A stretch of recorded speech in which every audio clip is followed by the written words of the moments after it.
Assalamualaikum warahmatullahi wabarakatuh. Kami dari kelompok 13. Di sini kami akan menjelaskan materi terkait dengan teori dan konsep pengujian perangkat lunak. Berikut anggota dari kelompok kami. Yang pertama ada saya sendiri, Susanti, kemudian ada Alif Reski Maulana, ada Reskia Nurkolbi, dan yang terakhir ada Diva Aisyah Arfilah dengan ekornim 053.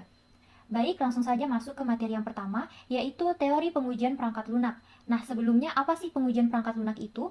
Pengujian perangkat lunak merupakan suatu proses menjalankan dan mengevaluasi sebuah perangkat lunak secara manual maupun otomatis untuk menguji apakah perangkat lunak sudah memenuhi persyaratan atau belum. Nah, pengujian sistem perangkat lunak ini merupakan suatu aktivitas yang biasa dianggap sepele. Sebagian orang menganggap bahwa pengujian ini adalah sesuatu yang paling mudah di antara pekerjaan yang lain. Namun, sebenarnya pengujian ini memiliki peranan yang sangat penting, yaitu untuk menentukan keberhasilan proyek pembuatan software secara keseluruhan. Selanjutnya, tujuan dari pengujian perangkat lunak. Yang pertama, menilai apakah perangkat lunak yang dikembangkan telah memenuhi kebutuhan pemakai atau belum. Yang kedua, menilai apakah tahap pengembangan perangkat lunak sesuai dengan metodologi yang digunakan. Nah, yang selanjutnya, membuat dokumentasi hasil pengujian yang menginformasikan kesesuaian perangkat lunak yang diuji dengan spesifikasi yang ditentukan. Yang terakhir, menentukan sebanyak mungkin masalah atau error. Tujuan dari menemukan masalah ini adalah untuk memperbaikinya. Jadi, sebuah sistem atau perangkat lunak sedapat mungkin terbebas dari yang namanya kesalahan ketika sudah sampai di tangan pengguna, sehingga pengujian memiliki peran yang sangat besar untuk mendapatkan sebanyak mungkin kesalahan pada saat fase development. Jangan sampai kesalahan itu muncul ketika sudah diserah terimakan ke user. Selanjutnya ada konsep-konsep pengujian perangkat lunak. Yang pertama, semua pengujian harus bisa ditelusuri kebutuhan-kebutuhan dari customer. Yang kedua, pengujian direncanakan jauh sebelum pengujian dimulai. Nah, yang selanjutnya, pengujian seharusnya dimulai dari yang terkecil menuju ke terbesar. Dan untuk lebih efektif, semua pengujian dilakukan oleh pihak ketiga, bukan software engineer maupun programmer. Nah, selanjutnya adalah 10 hal mengapa di sini perangkat lunak itu penting. Yang pertama, menghubungkan dunia digital. Yang kedua, kemudahan akses informasi. Yang ketiga, meningkatkan mobilitas. Yang keempat, memastikan kepuasan pengguna. Yang kelima, mengurangi risiko dan biaya. Yang keenam, mendukung perubahan dan perbaikan. Yang ketujuh, meningkatkan kinerja dan skalabilitas. Yang kedelapan, kustomisasi dan fleksibilitas. Yang kesembilan, mendukung keberlanjutan bisnis. Yang terakhir, mengoptimalkan sumber daya. Nah, selanjutnya ada 5 pengujian perangkat lunak. Yang pertama, functional testing. Functional testing merupakan aktivitas pengujian di mana yang sedang diuji adalah fungsionalitas aktual dari sistem. Tujuannya itu untuk memastikan bahwa perangkat lunak ini berfungsi sesuai dengan spesifikasi dan tujuannya. Dan yang kedua ada usability testing. Usability testing sendiri merupakan jenis pengujian yang dilakukan oleh pengguna akhir atau pemangku kepentingan untuk mengukur sejauh mana perangkat lunak mudah digunakan dan memenuhi kebutuhan pengguna. Yang ketiga ada scalabilitas testing. Scalabilitas testing merupakan metodologi pengujian non-fungsional, di mana kinerja aplikasi diukur dengan kemampuannya untuk meningkatkan atau menurunkan jumlah permintaan pengguna. Yang keempat ada performance testing. Performance testing adalah suatu evaluasi terhadap produk untuk menentukan apakah sebuah produk tersebut memenuhi harapan dalam kecepatan waktu, skalabilitas, dan stabilitas di bawah beban kerja yang diharapkan.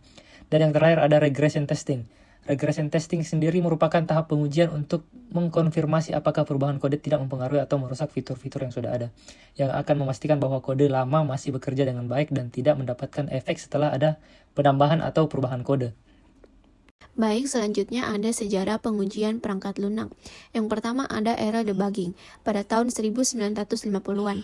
Pada era debugging di tahun 1950-an, debugging dan pengujian perangkat lunak belum terpisah.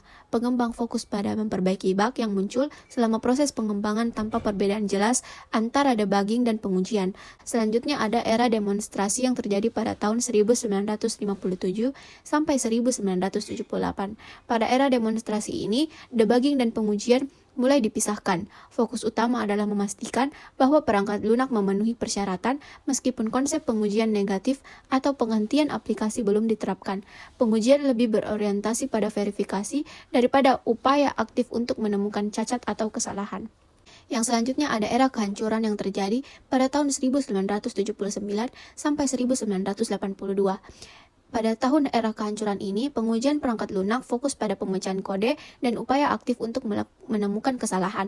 Dengan Glenford J. Myers memperkenalkan pemisahan antara debugging dan pengujian. Prioritasnya yaitu mendeteksi kesalahan yang sebelumnya tidak teridentifikasi. Mendorong pemisahan antara debugging dan verifikasi untuk meningkatkan kualitas perangkat lunak. Yang selanjutnya ada era evaluasi yang terjadi pada tahun 1983 sampai 1987. Dari tahun 1983 hingga 1987, fokusnya adalah pada evaluasi dan pengukuran kualitas perangkat lunak. Pengujian ini meningkatkan indeks kepercayaan tentang cara kerja perangkat lunak. Penguji menguji hingga mencapai titik yang dapat diterima, di mana jumlah bug yang terdeteksi berkurang. Hal ini terutama berlaku untuk perangkat lunak besar. Baik, poin selanjutnya tentang sejarah perangkat lunak, yaitu pada era pencegahan dalam pengembangan perangkat lunak tahun 1988 hingga tahun 2000. Pada periode ini, kode perangkat lunak dibagi menjadi dua kategori, yaitu kode yang dapat diuji dan kode yang sulit diuji. Kode yang dapat diuji lebih mudah untuk diuji dan memiliki lebih sedikit kesalahan dibandingkan kode yang sulit diuji, sehingga mengidentifikasi teknik pengujian yang efektif yang menjadi kunci. Terakhir itu pada era awal tahun 2000 hingga tahun 2004 ke atas. Pada awal tahun 2000-an muncul konsep Test Driven Development atau TDD dan Behavior Driven Development atau BDD yang lebih fokus pada metode pengembangan dan perilaku perangkat lunak. Sedangkan tahun 2004 memulai era otomatisasi dengan Selenium. Pengujian API seperti SubUI mengikuti sebagai perkembangan dalam pengujian layanan web. Saat ini trennya menuju pengujian berbasis AI dan lintas platform dengan alat seperti Sauce Labs dan Process Tech. Hal ini mencerminkan perubahan penting dalam pengujian perangkat lunak. Baik, selanjutnya ada langkah-langkah pengujian perangkat lunak secara umum. Yang pertama ada pengujian perencanaan. Tahap di mana pengujian mengumpulkan aplikasi yang akan diuji, menentukan jenis-jenis pengujian, dan merancang rencana informasi pengujian. Yang selanjutnya ada pengembangan kasus uji. Di sini bertujuan untuk menguji fungsi dan fitur tertentu dari aplikasi. Selanjutnya ada pengujian fungsional. Di sini untuk memastikan bahwa aplikasi berfungsi sesuai dengan spesifikasi dan kebutuhan fungsional yang telah ditentukan. Selanjutnya ada pengujian kinerja. Untuk mengukur sejauh mana aplikasi dapat menangani beban kerja yang besar tanpa mengalami masalah kinerja. Yang selanjutnya ada pengujian keamanan. Pengujian ini sangat penting, terutama jika aplikasi mengakses data sensitif. Beberapa aspek yang diperiksa seperti pengujian keamanan jaringan, rentang-rentang, dan pengujian serangan. Yang terakhir ada pengujian akhir. Ini melibatkan pengguna akhir untuk menguji aplikasi dan memberikan umpan balik terakhir sebelum aplikasi diluncurkan secara resmi. Nah, ini merupakan tahapan pengujian perangkat lunak lebih lanjut.